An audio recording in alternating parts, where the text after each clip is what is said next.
So I think that just by the profit from my shirts, I paid for this trip and probably a car payment or two. Maybe. Thank you. You're very welcome. So, so I know, obviously, Proper Cloth extremely well, but why don't you share a little bit what the company is and what you do? Sure, yeah. Well, fundamentally, we're a menswear brand and an e-commerce company, and our specialty is selling custom dress shirts for men. Custom fit, custom style, custom design. We, Not surprisingly, I have a Proper Cloth shirt on. Right. We sell direct-to-consumer, primarily e-commerce. We have a showroom in New York where customers can come in and get measured in person also, but mostly we sell online. We don't have any wholesale relationships, so we're only direct-to-consumer. Shirts range from $85 to $300. What else? Shirts are made in Malaysia. Using fabrics we produce all over the world. Right. And we ship the shirts directly from Malaysia to the customers to keep things as fast as possible. So from the time you place the order to when you receive the shirt, it'll be about 2 weeks. And it always comes a day earlier than I'm told that it will come. You have to manage expectations. Yes, exactly. Exactly. So we started in 2008, grew steadily, I could say. Yeah. And now we're about 30 people in New York. Right. And as far as I know, we're probably the largest custom shirt brand out there today. So you started at University of California, San Diego. Right. In computer engineering, right? Electrical engineering. Electrical engineering, I'm sorry. And then went on to MIT and got your MBA there in entrepreneurship. Right. So how does that background, particularly the first part of that background, then turn into a fashion company? Yeah. Well, so to kind of fill in the gaps on that story, after I graduated in electrical engineering, I worked at a big defense contractor doing systems engineering work for them for several years. And that went pretty well, but and I got confidence that I could do things, I could build things, I could make things happen, but I knew I didn't want to work at that big company structure, and I also didn't like working in defense or anything government related. Sure. So I really just wanted to start a company. And I had also started another company when I was in college that did branding and marketing stuff, event planning.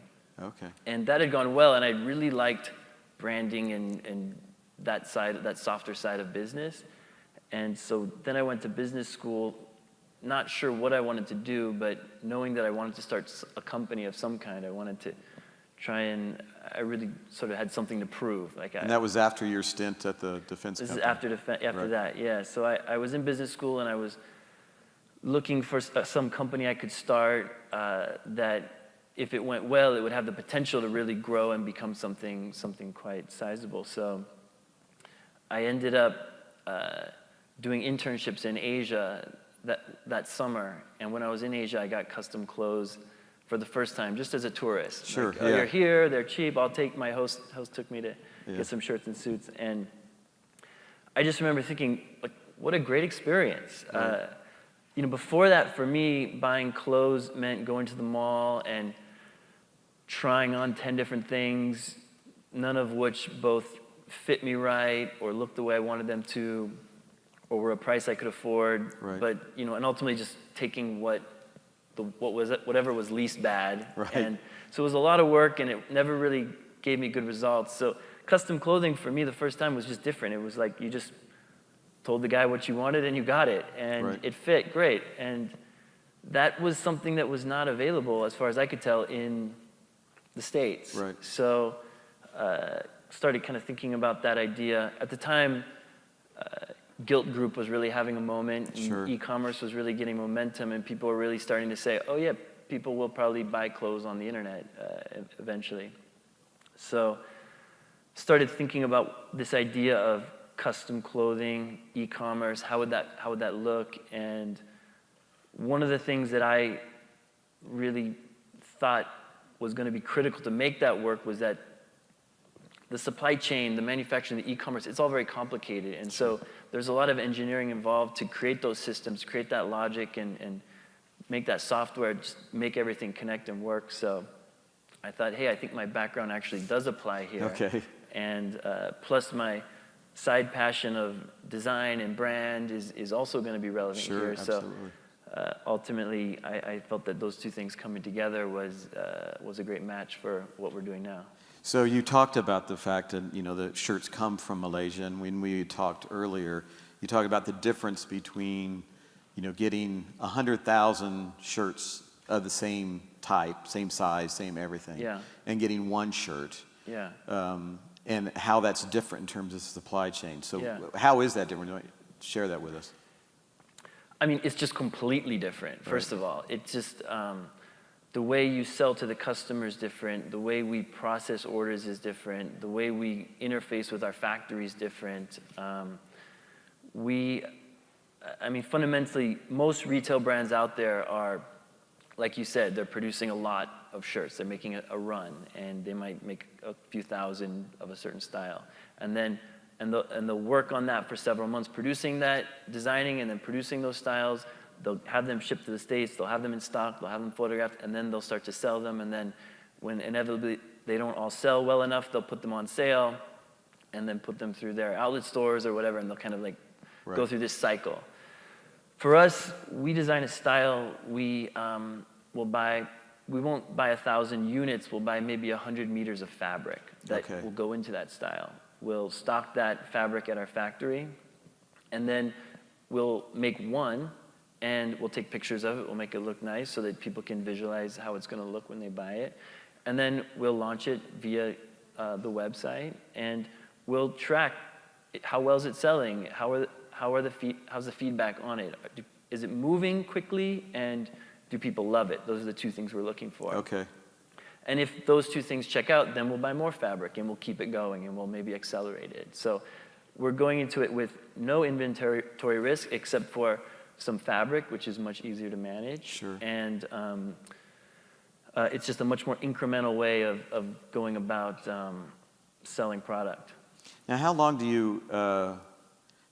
you keep that product? Keep the fabric? Because it seems like some fabrics, just watching it myself personally, kind of come and go a little bit, and others seem to be for a lot longer. Yeah. So how do you manage that? Yeah, we kind of have two categories of fabrics, the way I think about it. One is these like whites and blues that are like classic classic styles that never go out. There's no fashion there. It's just like people always need solid white shirts, right?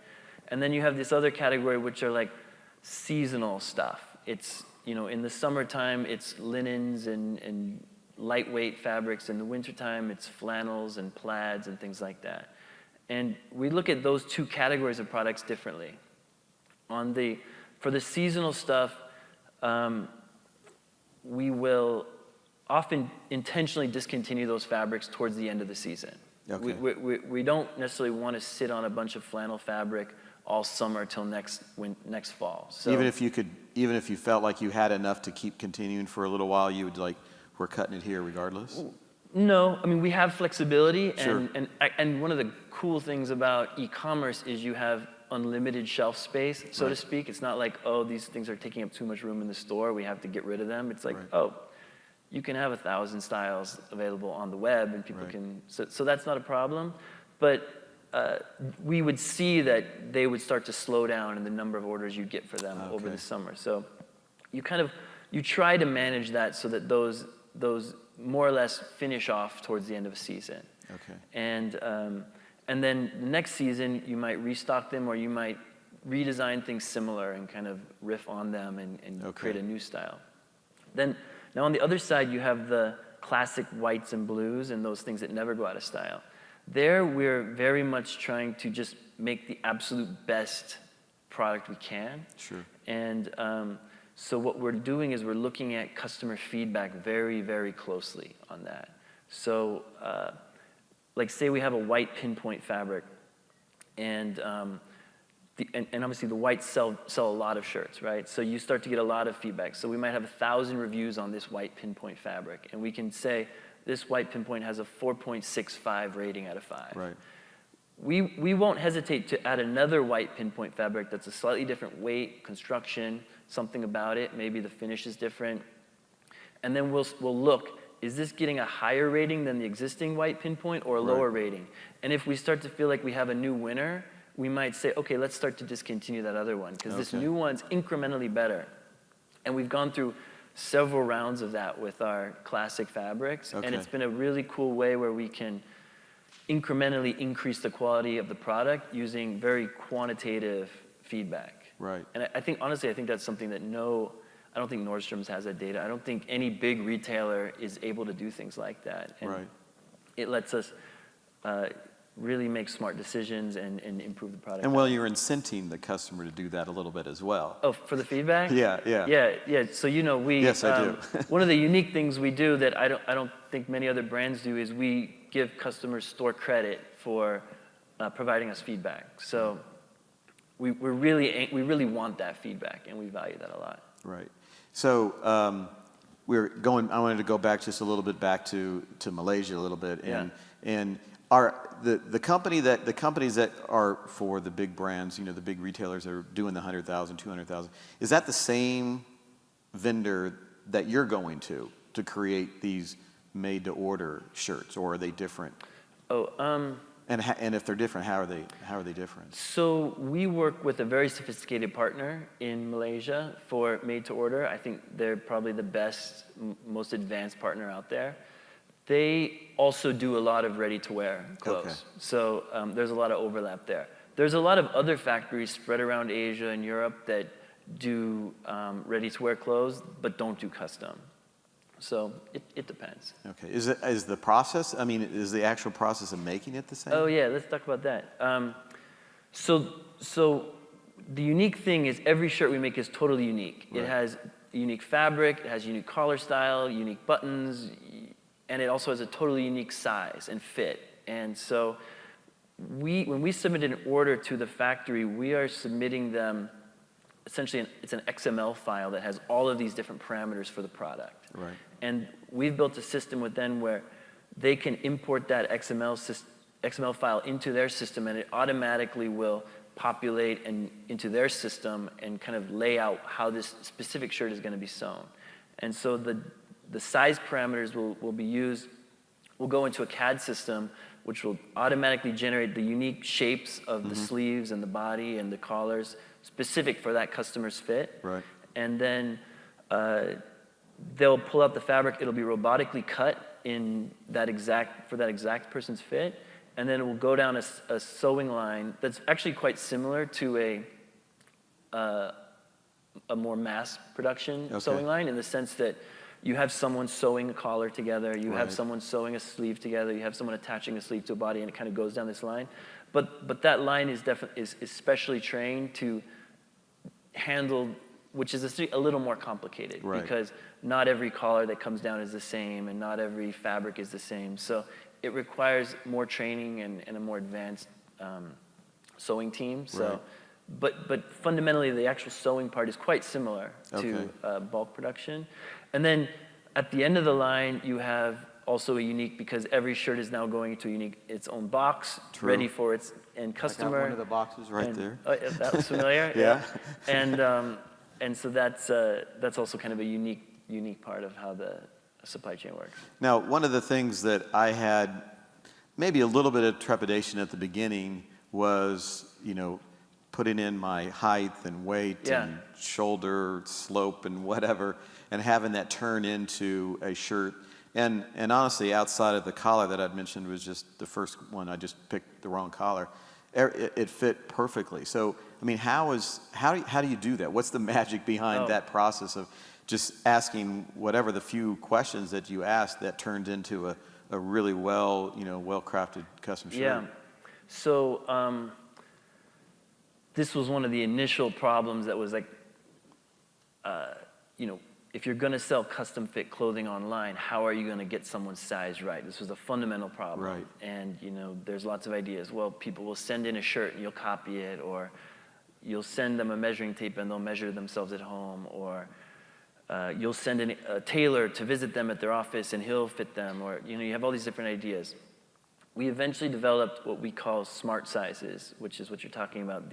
You answer these 10 questions, and the idea is these questions are all easy to answer questions that folks who are not experts in custom clothing should be able to answer. Things like, I'm this tall, I weigh this much, I wear this size t-shirt, I wear this size pants, I like my shirts tucked in or not tucked in, I like them slim or not slim. And then from those answers, we generate a fully custom size for the customer. And so when we initially developed that, that was based purely on intuition and experience. Like, okay, if someone's taller, probably has longer sleeves and a longer shirt body. If he weighs more, shirt probably needs to be wider. And if he weighs less, shirt should be skinnier. Over time, though, and this is another area where having a background in electrical engineering kind of comes into play, we started to really look at it as a data analyst problem. Right. And looking at our own data set, we started to update the algorithm to be much more advanced. Okay. And now we've developed we have a full-time data science person working on further improving this, but we're in a very unique position because we have so many customers that have both answered all those questions and worked with us over time to come to a size that fits them perfectly. Right. And so with those two pieces of information in a large data set, we can essentially correlate answer sets to dimensions. Right. And so we fine-tune this, like it's a regression-based algorithm. We fine-tune the way this works to predict someone's perfect fit. Right. And over time, as we continue to get more and more and more data, it's become very good. You've seen that progression from the beginning. And we can even measure it as we when we're updating the algorithm. We can measure. I have a 75% chance I'll be plus or minus a half inch on the shoulder width for someone, and I'm 65% chance I'll be plus or minus a quarter inch on the chest width, for example. Right. You can start to actually see this, and you can measure your how accurate you will be, even without just based on looking at your past data, and it keeps getting better and better. Just a learning machine almost to some degree. It really is. Yeah, yeah. Now, the other part that helped me get over that initial was the fact that you had this guaranteed fit. So, so everybody kind of knows what is that guaranteed fit, and how does that? I'm sure it helps in that process. Like, I know I'll do it, and it'll be okay. Yeah. So fundamentally, if someone buys a shirt from us, we have what we call our perfect fit guarantee, which is that if you don't like the fit, or you don't like the style, or you don't like anything about the shirt, really, we'll remake it for you in a new size, new fabric, new whatever. And we're very, the website's very clear that you get one free remake. What the website doesn't say is that you can actually probably get 3 or 4 free remakes before anyone really puts up a fight. Right. We want the customer to love their shirt. Ultimately, that's what we're going for. And it's actually a pretty simple, almost like a game theory equation where, okay, you make a shirt for a customer, he doesn't love the fit. What do you want to do now? Because if you don't do anything, he's going to come to the conclusion it doesn't work. He's going to tell his friends it doesn't work. He's not going to buy again. His friends aren't going to buy from you. Right. That's a big cost. That doesn't help. Yeah. But if I remake it for him and he does like it, he might become a customer for life and buy 15 shirts. Yes. He might tell his friends and his coworkers that you're good. And so then instead of he moves from being a detractor where he's actively hurting you to a promoter where he's actively promoting you. So what's the cost of one more shirt? Doing that? Yeah. Give it one more shot. Right. After the second one still isn't perfect, give it one more shot again. Right. After the third one isn't perfect, give it one more shot again. After a while, you start to you realize you might be going in circles with someone. And but generally speaking, we go over the top to try and make a customer happy. Because another thing related to this is because we're in a unique position where once you get your fit right, I can make you that shirt for the rest of your life in that exact size. Most other brands can't do that. They have their sizes for this season. Next season, they might have new sizes. who knows what's going to happen, right? Right. For us, we know that if we can get you happy, we're going to be able to keep delivering what made you happy. So we're actually able to invest more in making someone happy because we're in a position to capture that more. And what I found also really fascinating was that, I've got shirts that are of different fabrics that have different shrink rates. Oh, yeah. But yet somehow magically it feels like that even if this one is going to shrink, and it even says so, it's going to shrink a lot more than the others, they still somehow shrink to the exact same spot. Right. Now, shrinkage is a real challenge for us. Yeah. And starting maybe a couple years ago, we started to put a lot of energy into handling shrinkage intelligently, because it's just a real fact of the business. And so, yeah, definitely. Well, related to this is we started out selling mostly these business shirts, like very simple white, blue shirts, right? Over time, we wanted to do more fun stuff. And there's these really cool fabrics from Japan that are funky, and they have some unique texture, and they're almost like a knit, and or there's these linen blends that have a really cool hand feel. But those fabrics, they shrink. Right. They shrink more than classic business fabrics. And it was well, do we not want to sell these cool styles? They're awesome because they're going to shrink, or can we figure out a way to deal with it? So whenever we add a new fabric, we measure its shrinkage and its shrinkage rate, and then we will actually adjust on our side when a shirt's made for that shrinkage. Okay. Unfortunately, it's not a perfect science. We put a lot of work into it. It's not a perfect science, mainly because how your garment shrinks actually depends a lot with how you care for it. So if you take a shirt to the cleaner, it can actually get bigger. If you get bigger? It can actually stretch out. Oh, okay. Or elongate. If you wash a shirt in your washer and then dry it on high heat, it can actually get much smaller. Right. So we still have challenges related to shrinkage of fabrics, but the one thing we have learned through our own testing is that as long as the customer washes the product consistently the same way, we can get to a good place. So we work with customers to, say, if he says, oh, my shirt shrunk way too much, we'll adjust relative to that fit, make him a new one, and as long as he washes it the next time, he's going to be good. Don't change the way you're washing your shirt. We'll change our shirt to you. Right, exactly. So do you have even that built in that, all right, I wash my shirts and hang dry them.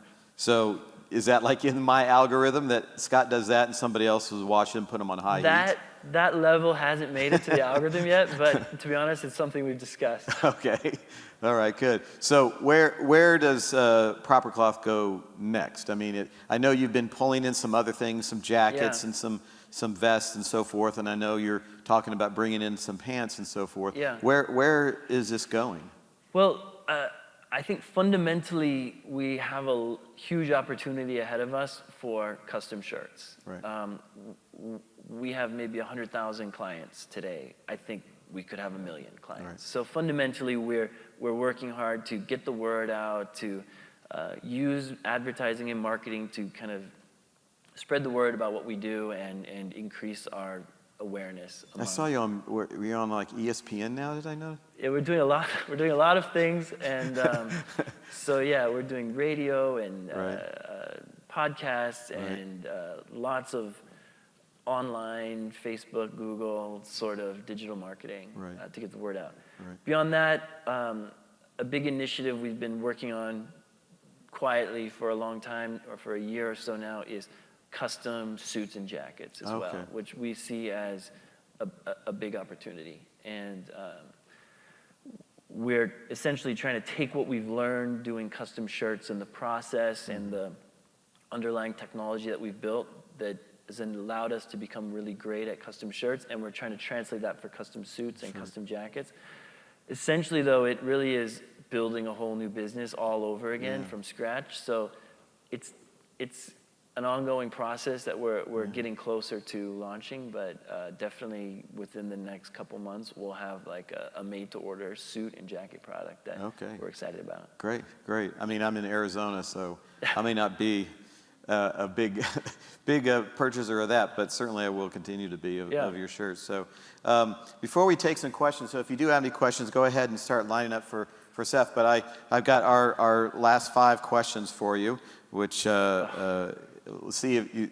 Hopefully you're ready for these. Okay. So what is your favorite type of food? Salmon sashimi. Yeah. Apparently, I don't know if that was like a vote for yes or no. What made you laugh the hardest most recently?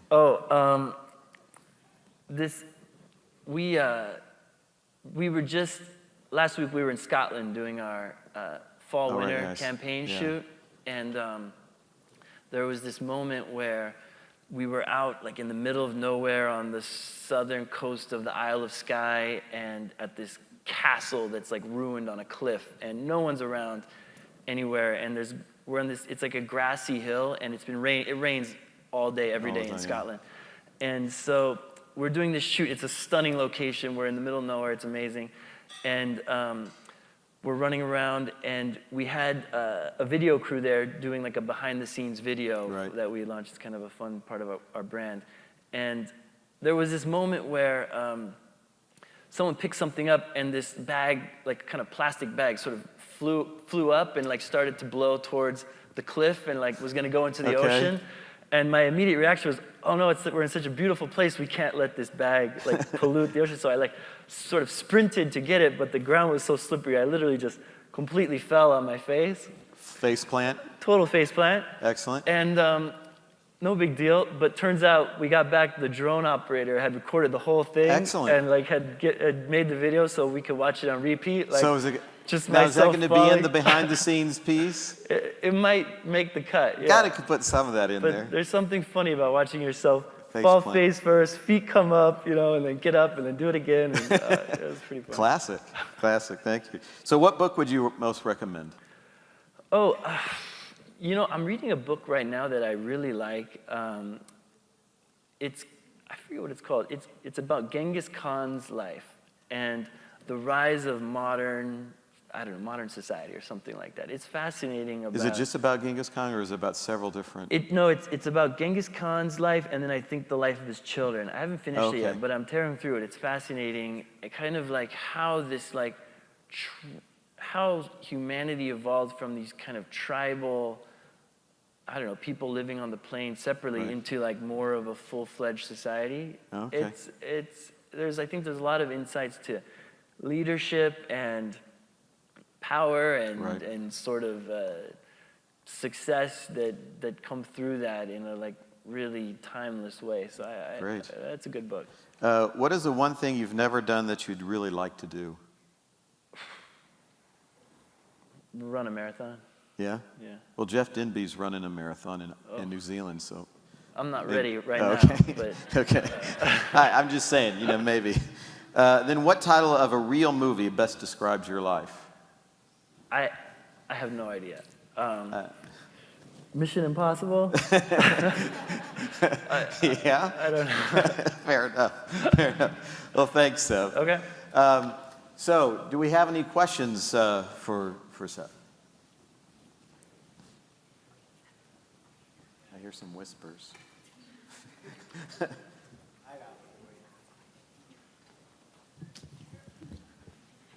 Hopefully we'll get some lights here. That's all right. I can stay in the shadows. There we go. Well, all right. Scott, good to see you again in the afternoon. My name's Albert, sir. Good to meet you. As you were talking about your company and what you do, I found it really interesting. I immediately hopped on your site, first of all. I really enjoy like the suits, the custom fit shirt. Like, I enjoy that. But here's the problem that I'm seeing. I love to enjoy that, right? I like the quality. But as a 20-year-old trying to do business, it's tough to afford good stuff like that.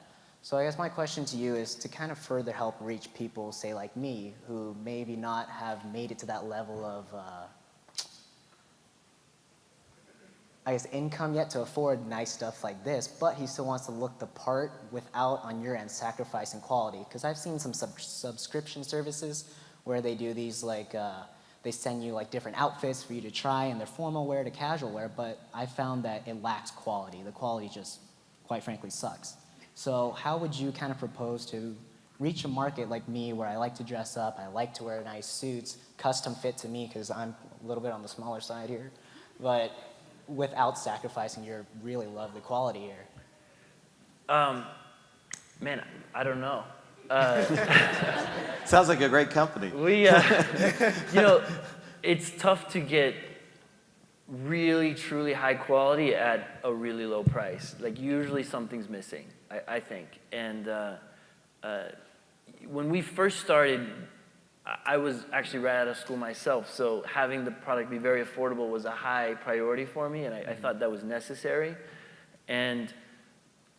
But we killed ourselves to try and deliver the product at that price and keep the quality high. It just didn't work, and it wasn't for maybe a year in that we started to say, you know what, there's a big enough market for us at a higher price point. We're going to focus there, and we did that. And so I see competitors, or I see other brands pop up that are really trying to do something very low price and claiming its quality, but I think usually it's different.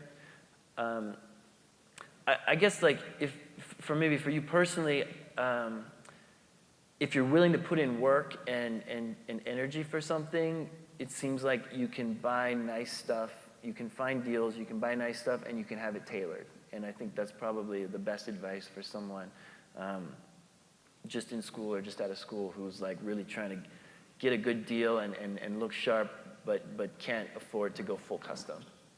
Awesome. Thank you, sir. Yeah. Hi, thank you for being here today. My name is Sandra Lay, and I am the Fashion and Visual Arts Subject Librarian at Pima Community College. So a lot of our students are focused on database decision-making when they approach design and also manufacturing.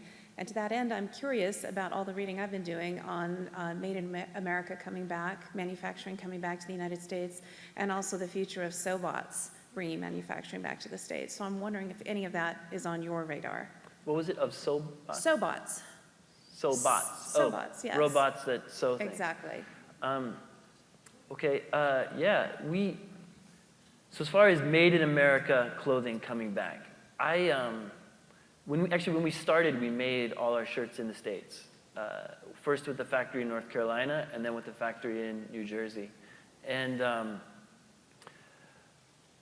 what I found was that a lot of the factories here in the States lack the technological sophistication and to compete and to really take their business to the next level. And that's for a variety of factors. One, their businesses have been decreasing anyways, so they don't feel like they should be investing more in them. Two, a lot of them are family-run sort of factories, and so they're on like their third generation, and the son who's taking over isn't like a brilliant, technologist. He grew up in a factory running a factory. So I think they have those sorts of challenges in the U.S. factories. I don't think that it's a fundamental thing that we can't have good factories in the States. I just think it's going to take someone with like a real vision to invest and develop and make from the ground up an amazing factory. And I personally, I think that'd be a great challenge to take on. We've sort of had our hands full, so we're kind of like, we're not going to think about that right now, but I do think someone with the right vision and the right investment in technology could definitely make manufacturing of clothing work in the States. Even today, the prices are lower for us to produce goods overseas, but the shipping costs are high. So the cost savings we get there is a cost savings, but it's not like it's a huge difference at the end of the day. What we're really looking for with a manufacturing partner is expertise, technology that they can build that can scale and keep things running smoothly, delivering on time, everything's made exactly right. That's the main thing we want as a brand. And I think that could be done in the States, but it would take someone with a vision to make that happen. Maybe an electrical engineer that understands sobots? Yeah. As a new technology. Thank you very much. Great, thank you. Hi, thank you for a great presentation. I'm Jana Hawley. I'm the director of the Norton School. And I'm wondering if you are exploring 3D technologies for body scanning to get your sizes right? Right. 3D body scanning. It's been around since before we started 9 years ago. we have not embraced it. Two reasons. One, I find the customer experience of going into a body scanner is awkward and strange. Two, I find there's accuracy problems where the person stands crooked or inhales or does something strange at the time of the scan, which can throw things off. Three, the body scanning gives me the dimensions of the person's body, but it doesn't tell me how he wants the garment to fit. And so I still have to figure out, now I know his dimensions, how to make it fit. So I think there's some fundamental challenges to 3D body scanning really becoming a core thing that we would embrace.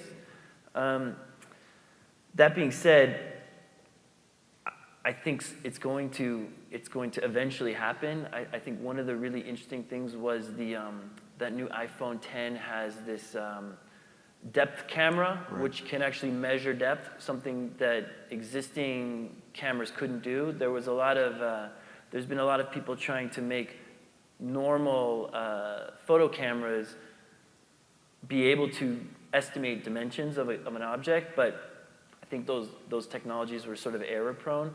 But now that if depth cameras actually do become really prevalent across people's cell phones, I think that actually is probably the most exciting thing in kind of what you're talking about, where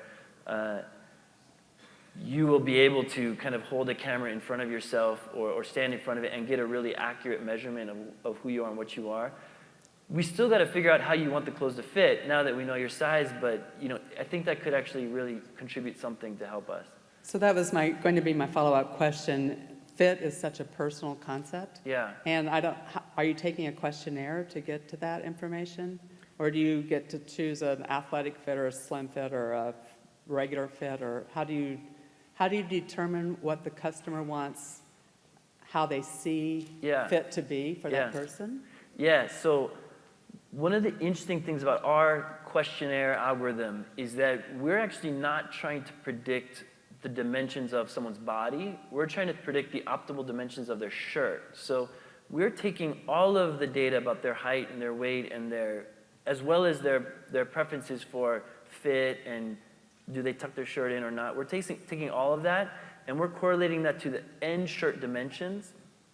So their fit preferences is we consider it as sort of built into their answer set. And it's not just as simple as their answer to the question of do you want a slim or classic fit. It's also related to do they want a slim or classic fit and how much do they weigh and what was their pant size. Because we think that maybe, the assumption in our algorithm is that people with similar body profiles also maybe have similar fit preferences, which is maybe not right all the time, but maybe is right more often than not.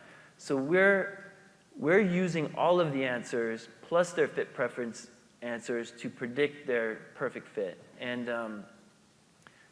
then beyond that, we have that guarantee where then our customer service agent will work with someone to fine tune it. So, and that's where personal preference can really shine. And we can, you can talk to someone and he'll say, no, I really want it painted on me tight, or someone will say, no, slim, by slim I mean I can still move and he wants a lot of room. So then customer service works with people to fine tune that. That's how we approach it anyways. Okay, thank you. Yeah.